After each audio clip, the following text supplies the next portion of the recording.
Have you ever been kind to someone, only to be met with coldness? Have you ever offered help, only to receive resentment in return? You listen to them. You support their dreams.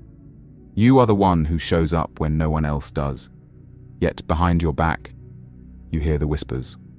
You feel the subtle hostility, the dismissiveness. You're left wondering, what did I do wrong? The painful answer is, you may have done nothing wrong. Your only crime may have been your kindness itself. The great psychoanalyst Carl Jung spent his life exploring the depths of the human psyche, and what he found turns our most common assumption about goodness on its head. He revealed that your light doesn't always invite light in return. Sometimes it awakens the darkness in others. Today we will explore Jung's profound wisdom to understand this painful paradox. And by the end of this journey, you will not only understand why this happens, but you will know how to protect your spirit without ever extinguishing your light. First, we must understand one of Jung's most famous concepts, the shadow. Imagine that every person carries a backpack. Inside this backpack, we stuff all the parts of ourselves we don't want to see. Our insecurities, our regrets, our secret envies, our unexpressed anger. This is our shadow self. It isn't necessarily evil, but it is the part of us we deny and repress. As Jung said, everyone carries a shadow, and the less it is embodied in the individual's conscious life, the blacker and denser it is. Now, what happens when you, a genuinely kind and well-intentioned person, interact with someone whose shadow is dense and unexamined? You aren't just being nice, you are holding up a mirror. Your patience mirrors their impatience. Your forgiveness mirrors their resentment. Your generosity mirrors their stinginess. Your light illuminates their shadow. And for someone not ready to face their own contents, this is an excruciating experience. Their subconscious doesn't think, wow, this person is so kind. It whispers, this person possesses the qualities I lack, and that makes me feel inadequate. This feeling of inadequacy triggers a powerful psychological defense mechanism, shadow projection. It is one of the most brilliant and unsettling of Jung's discoveries. The human mind, in its desperate attempt to avoid pain, will take what it hates about itself and project it onto someone else. They cannot bear to look at their own reflection in the mirror you're holding, so they decide the mirror must be flawed. Their mind begins to build a story to protect itself. She's not really that kind. She must be fake. He's not truly generous. He's manipulative and wants something from me. Her positivity is just an act. It's naive and weak. As Jung wisely noted, everything that irritates us about others can lead us to an understanding of ourselves. When your kindness irritates someone, it's not about you. It's a confession of their own inner war. They are not angry at your kindness. They are angry at their own lack of it. They attack you to avoid attacking themselves.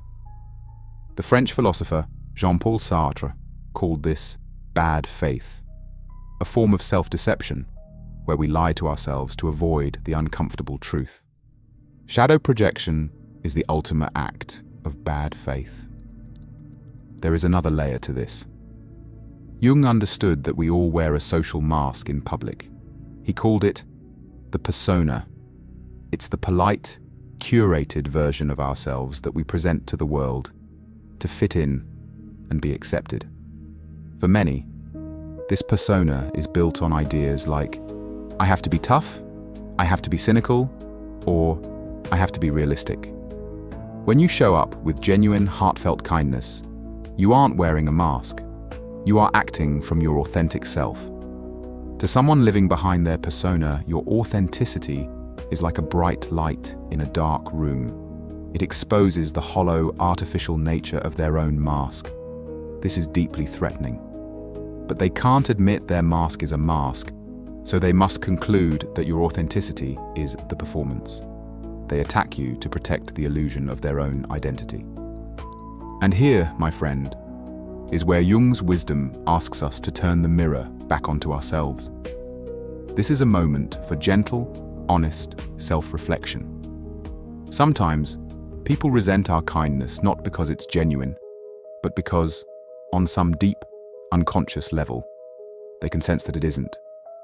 Jung would ask us to do our own shadow work. We must confront the part of ourselves that uses kindness as a tool. Are you being kind to be loved, to be validated, to avoid conflict? Are you being nice to subtly control how others perceive you? Jung called this the helper's neurosis, the compulsion to help others to feel superior or needed. This is what he meant when he said, "I am not what happened to me, I am what I choose to become." This embodies the choice between performative kindness and authentic kindness. People can feel the difference. A kindness that expects a return on investment feels like a transaction. It feels like a manipulation. And it often provokes more hostility than the real thing. So, what is the path forward? Do we stop being kind? Do we become cynical and guarded? No, the solution is not to extinguish your light, but to build a fortress around it. Jung's concept for a healthy relationship with the world is built on the idea of boundaries. True, authentic kindness must come from a place of strength, not a place of need. It requires you to know where you end and the other person begins. Think of it this way. Kindness without boundaries is people-pleasing. Kindness with boundaries is genuine compassion. Imagine you can listen to a friend's struggles with deep empathy.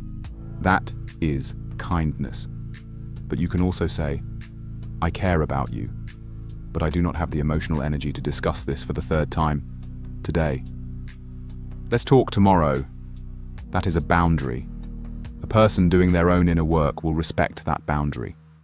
A person deep in their shadow will see your boundary as an attack. They will call you selfish, proving to themselves that your kindness was fake all along. And this is the critical turning point.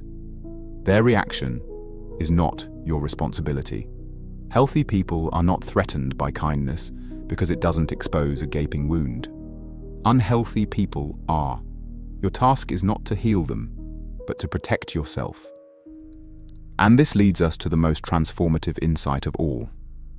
The people who are triggered by your kindness are, in fact, your greatest teachers. They are not your enemies. They are your mirrors too. They show you exactly where your own boundaries are weak. They reveal the areas where you are still being kind in order to be liked. Their projections show you the parts of yourself that are still vulnerable to the opinions of others. The Stoic emperor, Marcus Aurelius, taught himself to see obstacles as the way forward. These people are your obstacles, and therefore, they are your path to a stronger, more authentic self. The goal is not to stop being kind. The goal is to evolve your kindness. When you clear away the need for validation, when you establish strong boundaries, when you do your own shadow work and accept the parts of you that aren't nice, your kindness is no longer a fragile candle flame, easily blown out. It becomes a bonfire. This authentic kindness, born from a place of fullness and not neediness, is rarely hated. It doesn't threaten people because it isn't asking for anything in return. It doesn't make them feel inadequate because it isn't trying to prove anything. It simply is. A natural expression of a whole and integrated person. As Jung beautifully put it, the privilege of a lifetime is to become who you truly are. And who you truly are is not just kind.